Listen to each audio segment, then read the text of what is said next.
This is a place. This is the place? This is a place.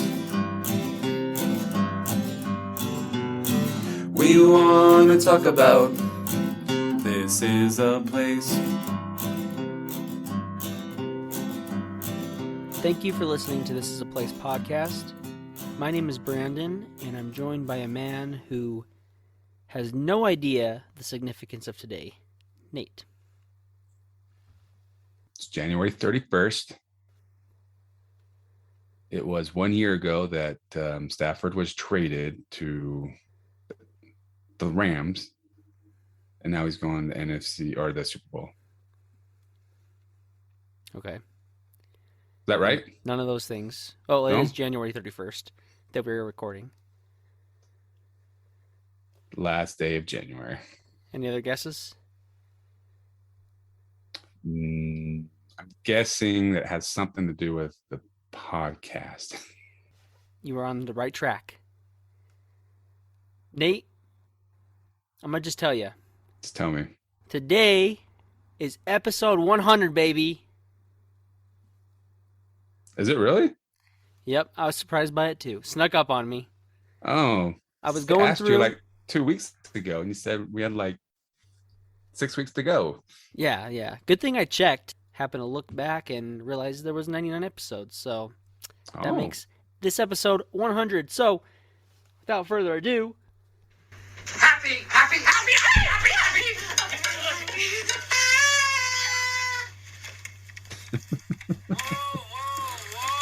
Okay, calm down. Breathe. I'm trying. I said breathe. I'm trying. Wait a second. Are you listening to music? What? Shut that off. I'm not listening to music. Fine. Just go crazy for a little while. that's our celebration. Are we allowed to let off fireworks today? We should be able to do so. Oh, then I'm going to go buy some.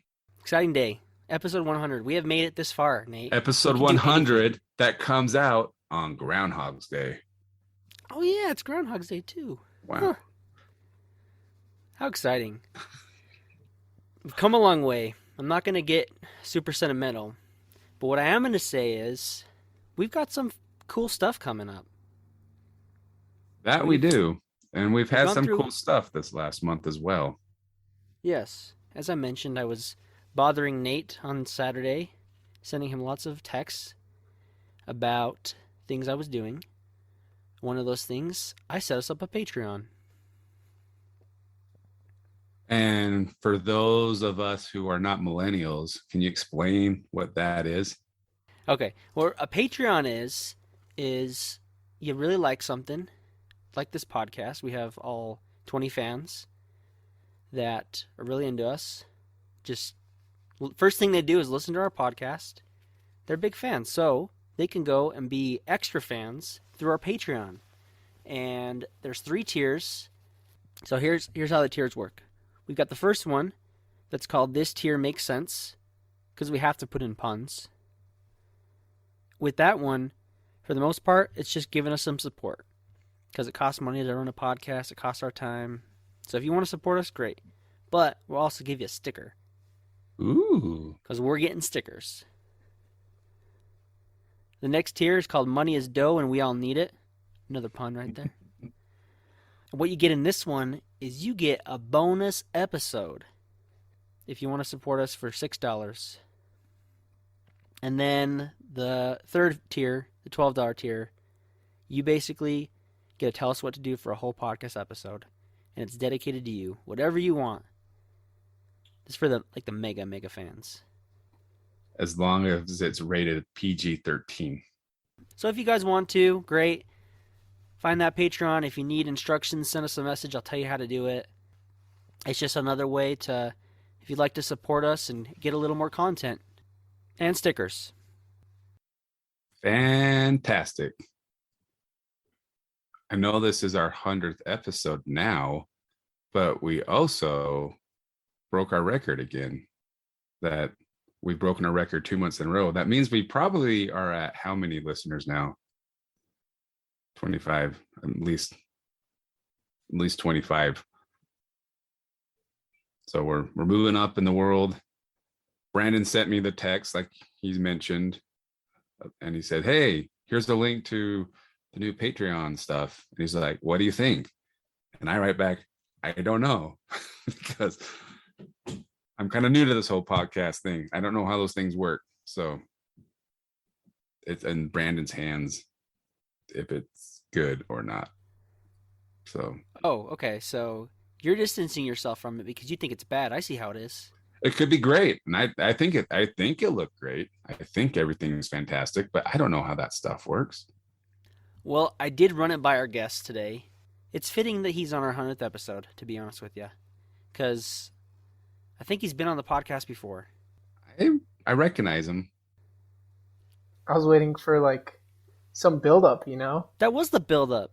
I was hoping for like, you know, like 2-time award, greatest guest, you know, something like that. From the Cottonwood 11th Ward.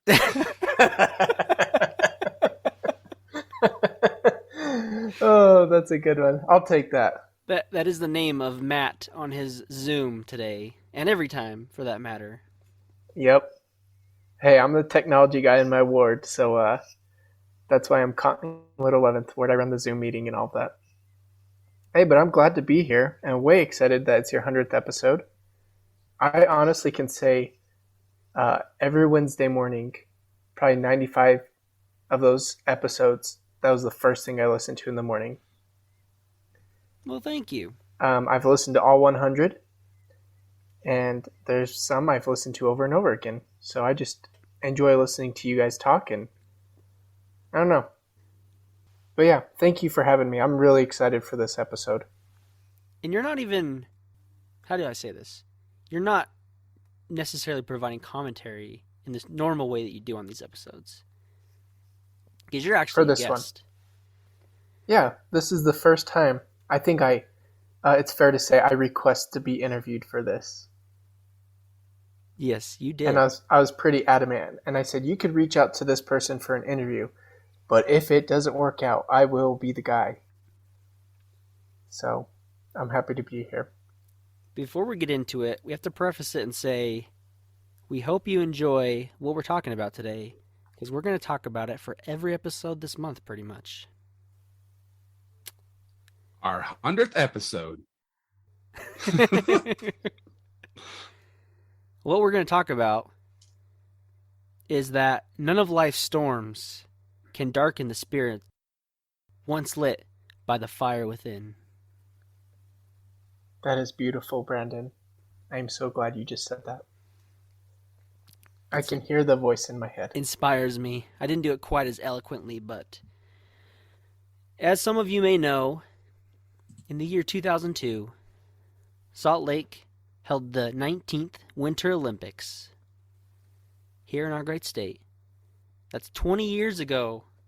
So we thought, hey, nobody's really paying attention to the Olympics this year because there's so much controversy going on. So instead, they can pay attention to us. So question number 1.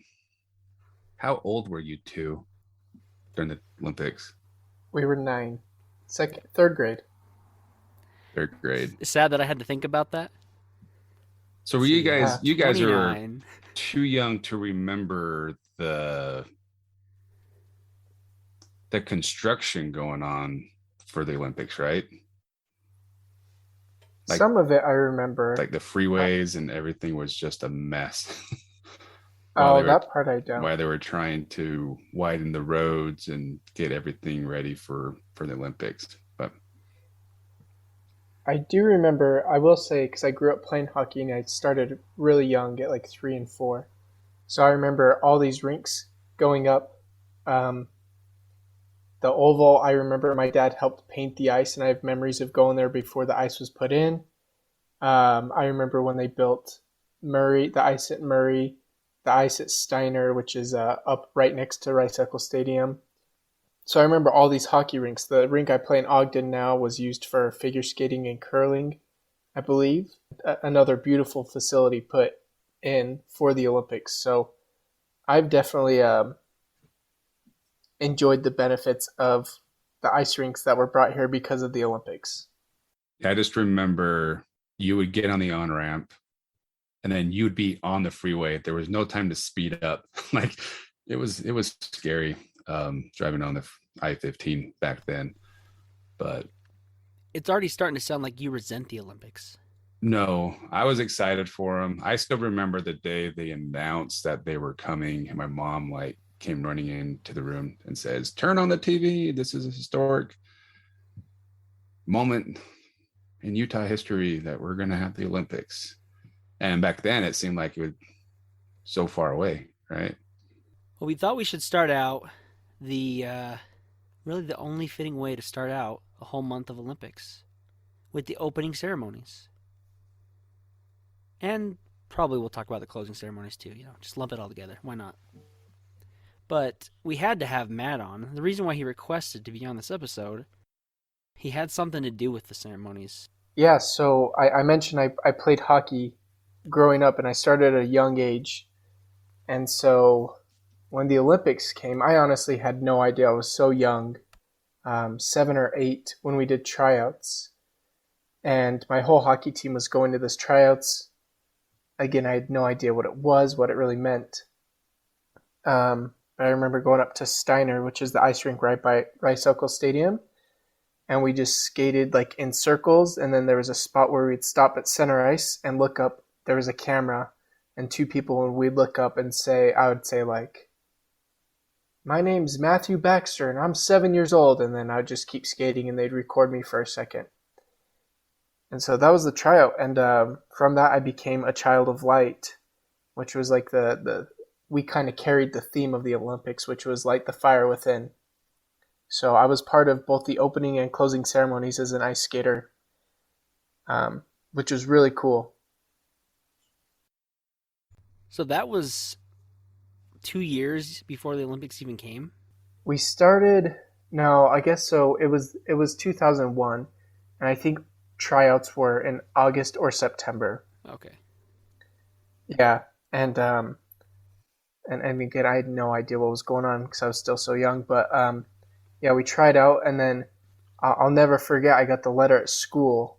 My mom worked at the school, and she went home at lunch and came back, and we had the mail, and she brought me this letter, this envelope, and I remember opening it up, and it was like this: "Congratulations, you've been selected to be a child of light," and kind of like, here's the schedule, here are all the rules and guidelines for it.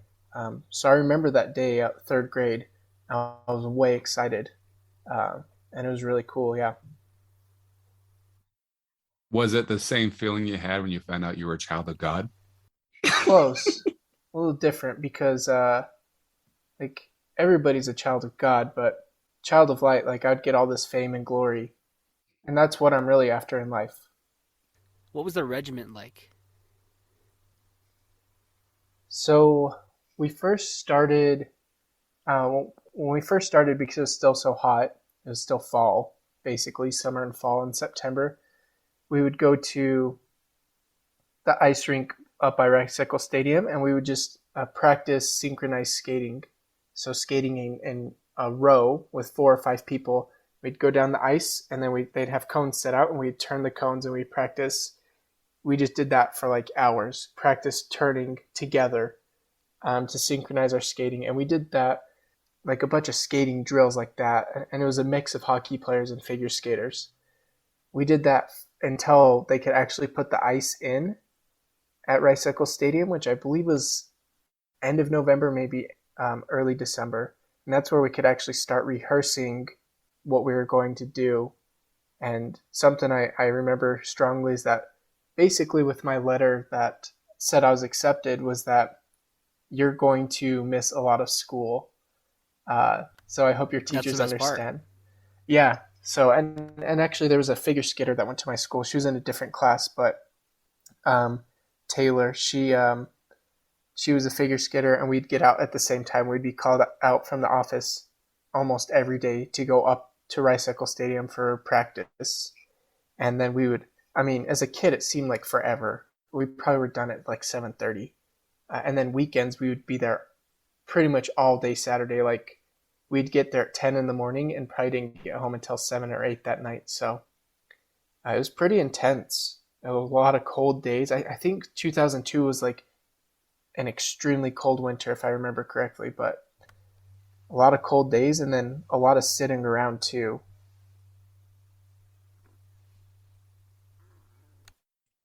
Did you get compensated for doing that, or did they feed you Yeah, they Fame and did glory. feed us.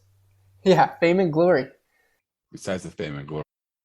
They did feed us, and it was just like school lunches. It was like pre-wrapped peanut butter and jelly sandwiches, apples, carrots. It was like a school lunch. So I remember that they on Saturdays they'd always have hot chocolate, which I loved. They just have big old like the big like orange containers. I can't think of it, but those were just filled with hot chocolate. And then we got to keep our lanterns and our whole outfit and everything. So I have all of that. We also got these bronze. They're really cool. I should have brought it out for this, but we had these bronze, like hand carved little medals that we got as well, and then limited pins that they only made for us, which I have, but I'm not sure where it is. So Matt, you said they let you keep a lot of the stuff, including the outfit. Do you still have the outfit?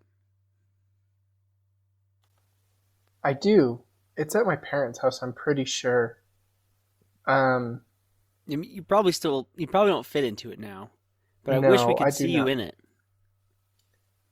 It's a great point. Let me see if I have anything.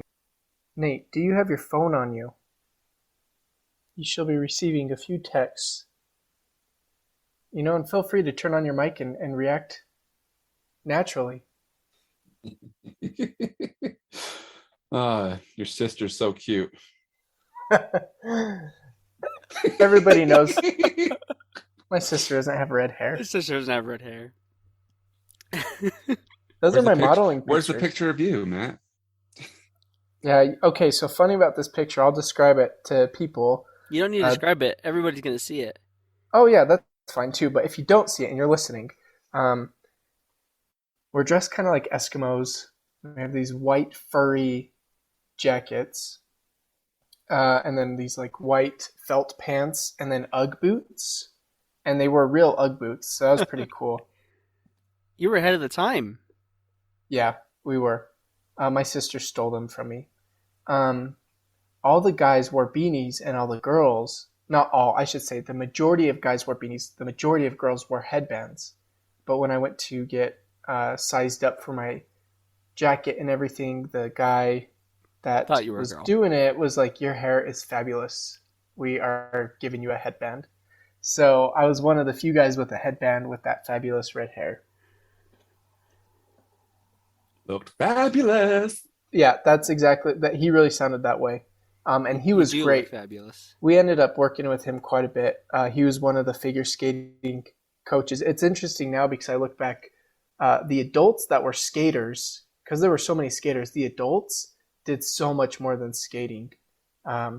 So those people that volunteered, that were part of it, they had multiple parts in the show for opening and closing ceremonies, but they were also our coaches, and they basically took care of hundreds of little kids, aging from like, I think the youngest was 4 and the oldest was 16 or 17. So for the children of light, so they had to babysit us all day, but they also had their parts.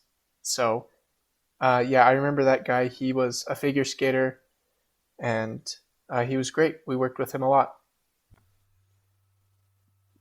You obviously worked with a lot of adults and a lot of people assessing everything. Did you meet any famous people?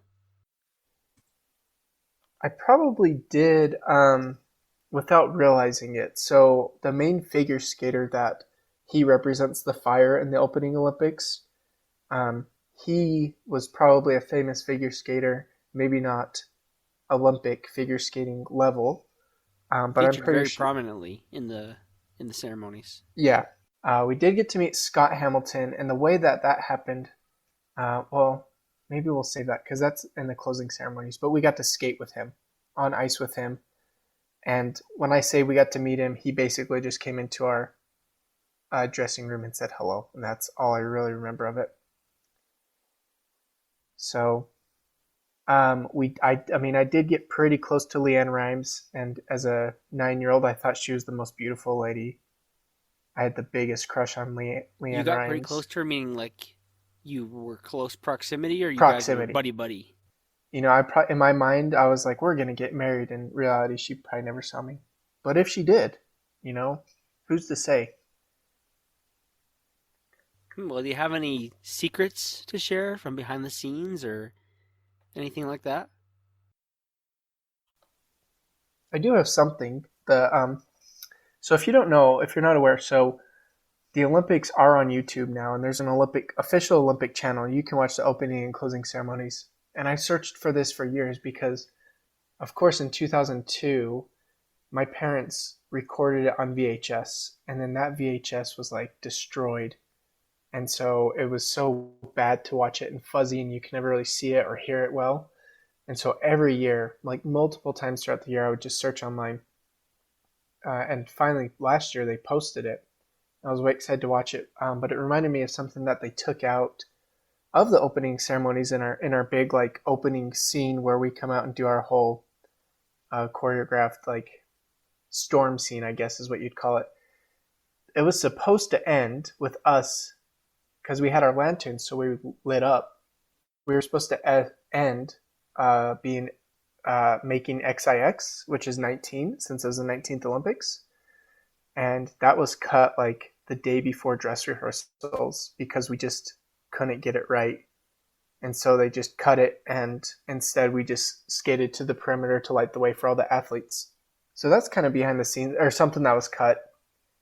We got to sit in the University of Utah locker room, so we were under the bleachers where the athletes were and the music.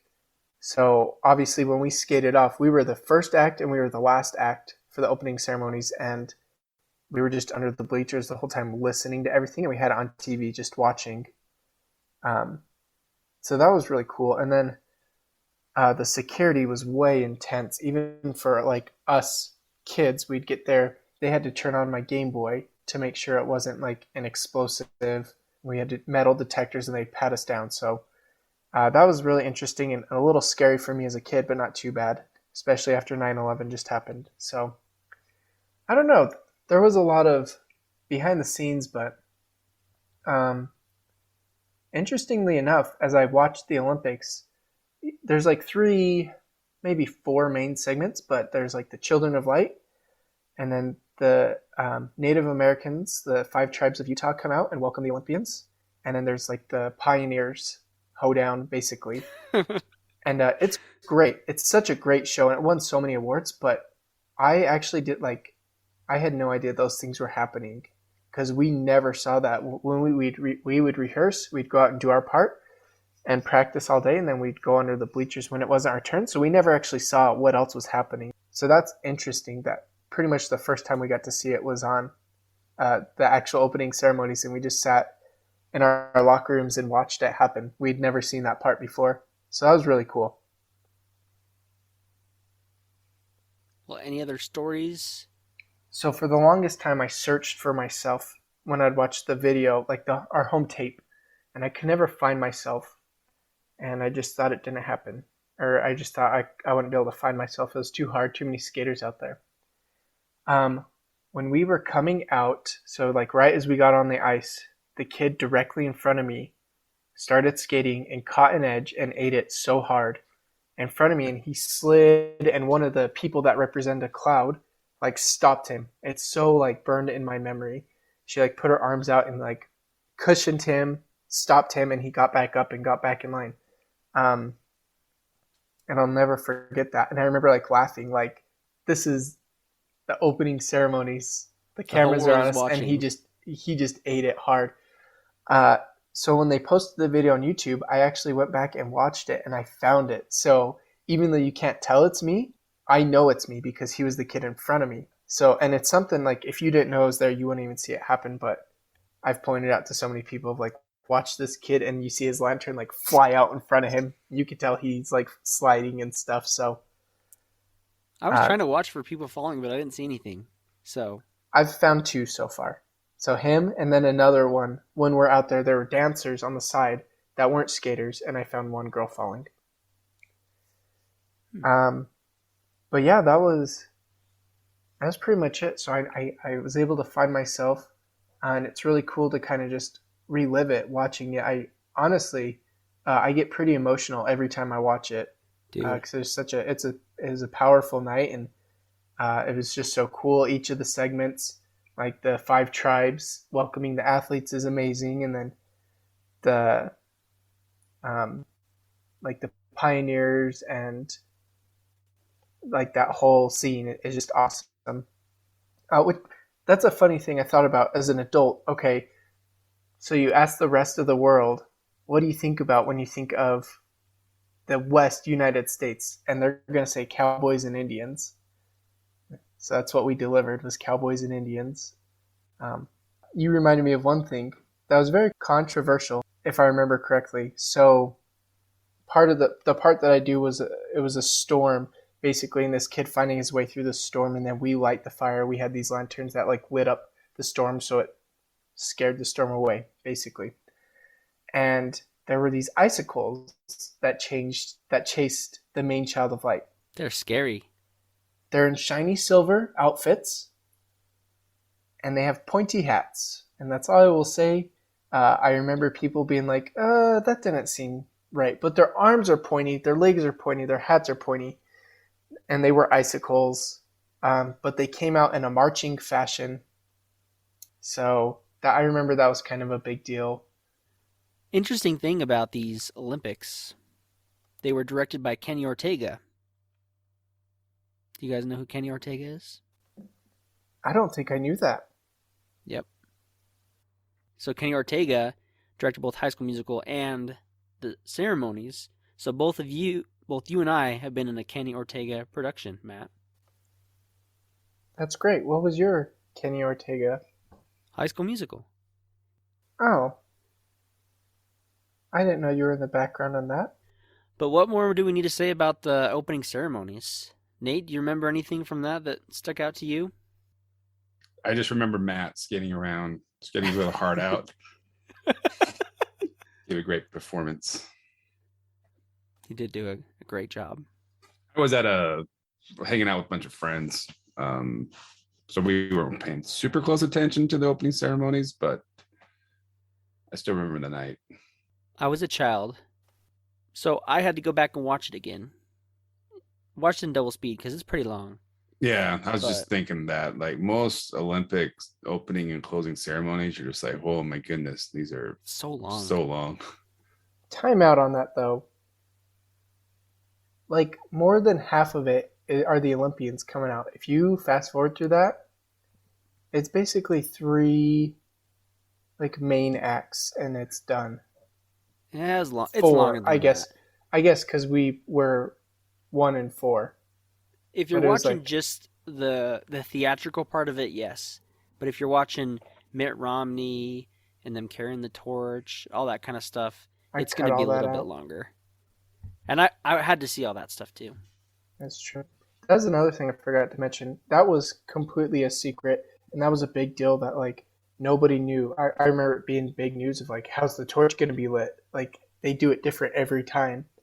And it was a big deal, but nobody actually knew until we watched it happen literally above our heads. Well, we didn't watch it above our heads, but it was happening above our heads because we were in the locker rooms below where that was. How did it get lit? I missed that part.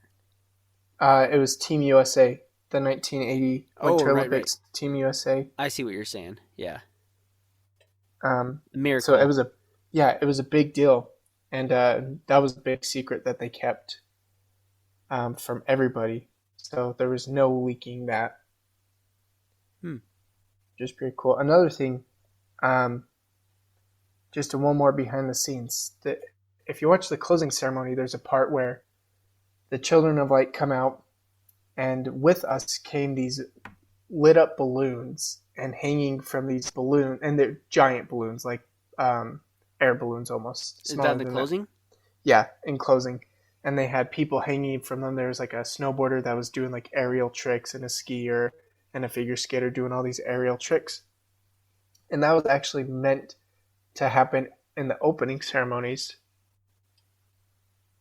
But it was too windy that night, and so they couldn't do it because it was like the wind would blow the balloons too much. So that's a little behind the scenes. Worked better at the closing, anyways. Kind of a big party at the end. Oh yeah, the closing were it was a big party, and we could talk about that. Oh, I guess I do have to wrap up the opening. So we at the end we came out and Leanne Rimes sang "Light the Fire Within," which she had recorded, and I believe it was like a children's choir from Utah that did it, but we had to learn, and that was we would rehearse singing that. So we sang that with her live, even though it was she was singing live, but it was a recording she was singing to, if that makes sense. So we were singing with her, but they could also hear the recording on the speakers. Yeah, there's some pretty cool things in the opening that I thought. They had these cool animal puppets in the Native American segment. A lot of awkward pioneer dancing is the way I would classify it. I'll be honest, that whole pioneer segment was a little cringy for me. It was kind of goofy. I'll agree that the part where they do the train dance, where they put their arms out like this, and they mimic the train, was Yes. tough to watch. But the train that came down the stairs was pretty cool. Yeah, that was great, representing the Golden Spike. It was awesome. Yeah. There were two trains that came down through the crowd. It was amazing. And then the gymnastics, the tumbling, I guess is what you would call it, was amazing. It was really cool to watch all the flips and all the dancers. Yeah. And then you got the chicks doing their part of the giant hoedown, unfurling of the flags, a John Williams song along with the Tabernacle Choir. And then our boy Mitt, who tried to message to see if he wanted to come on this episode, but he didn't respond. I don't guess he's got other important things to do. What could be more important than this, Brandon? I agree. The It's not 100th like he's- episode, his chance has come and gone. Yo-Yo Ma and Sting perform. Then we got that cool fire scene. The figure skater that skates across with his skates, lights the rings in the middle of the ice, which is really cool. So 2 nights before, I think, the official opening ceremonies, we had a dress rehearsal, and all the volunteers and their parents were invited. So you got 2 tickets, so my parents came. And of course, they didn't actually light those rings on fire, so it would destroy the ice. But they had to practice because it goes dark, and so and there's like this creepy music. It's like violin, scary music. Do do do do do do do do do do. It's really creepy. And then, so they had the skaters that were dressed in complete black, so you couldn't see them, and they went and practiced putting out like the whatever they lit, gasoline, I'm not sure. They had to practice doing the rings, and my parents were so confused because then the music went on as if something had happened, but nothing really happened. And then that was the end of the show. So dress rehearsals, my parents were like, what was that at the end? Did they fail? What happened? But it was just, they were practicing it, but they couldn't really light the rings on fire. Makes sense. It's pretty cool, though. One thing I'll say as we talk a little bit about the closing ceremonies is they had way more big names for the closing ceremonies than they did for the opening ceremonies. And that doesn't make any sense to me. It was just a giant party. It was like one musician after the other. They had everybody. Everybody was there. All the big names you can think of in the early 2000s. Kiss was there. At that time was my all-time favorite band. Earth, Wind, and Fire. Yep. Gloria Estefan. Harry Connick Jr. Bon Jovi. Christina Aguilera. Yeah, okay, so she was the other controversy. Oh, that was a risque part. Yeah, she was wearing very low-cut leather pants. Yes. But part of the pants were these loops on her hips. I don't know how to explain it, but people thought it was... I'm sorry, this is a family show, but people thought it was a G-string. And were like... They could not believe that was on TV. But it was just part of her pants. way it was designed. But yeah, people were mad about that. That's the controversy of the closing ceremonies that I remember. Yeah, the Dirty Dancing controversy. But Willie Nelson performed without controversy. And the classic Charlotte Church and Josh Groban rendition of the prayer. My favorite, of course, my absolute favorite thing about the closing ceremonies were the dinosaurs. Do you remember the dinosaurs, Nate? Barney? That's one of the jokes they use. I don't remember the dinosaurs. Which, of course, dinosaurs is synonymous with Utah. Mhm. They should have been Utah Raptors, but they kind of look more like T-Rexes. T-Rexi? T-Rexes? That's what it is. T-Rexes. Yes, thank you, Nate. So they have these big talking dinosaurs behind the crowd, and one of their tails was inside the stadium. And then you come to find out they were being controlled by none other than the first family of Utah, Donnie and Marie. Wow. You couldn't have a Utah Olympics without Donnie and Marie Osmond, so they had Italy, who was the next Winter Olympics, did a whole presentation, which I think is standard for whoever the country is for the next one. They prepare something for the closing ceremonies of the other year. You know what's funny about that? At the end, when the main child of light handed off his lantern to this girl that was dressed like she was Italian, wearing their colors, and as a kid, I was like, "Wow, they flew a girl out here from Italy to receive the lantern." And now I'm just like, "Oh, it's one of like they probably just was like, oh, she's a good figure skater. Let's pick her out of the group." Well, maybe she was from Italy. No, they're not gonna fly a kid out here from Italy to do that. I obviously didn't go to either of the ceremonies, but we did drive to South Salt Lake to witness the fireworks show at the end of the closing ceremonies. Did you watch the closing ceremonies, Nate? I don't remember those at all. We forgot one person. At the end, it's Bon Jovi and Moby on the other side. Moby.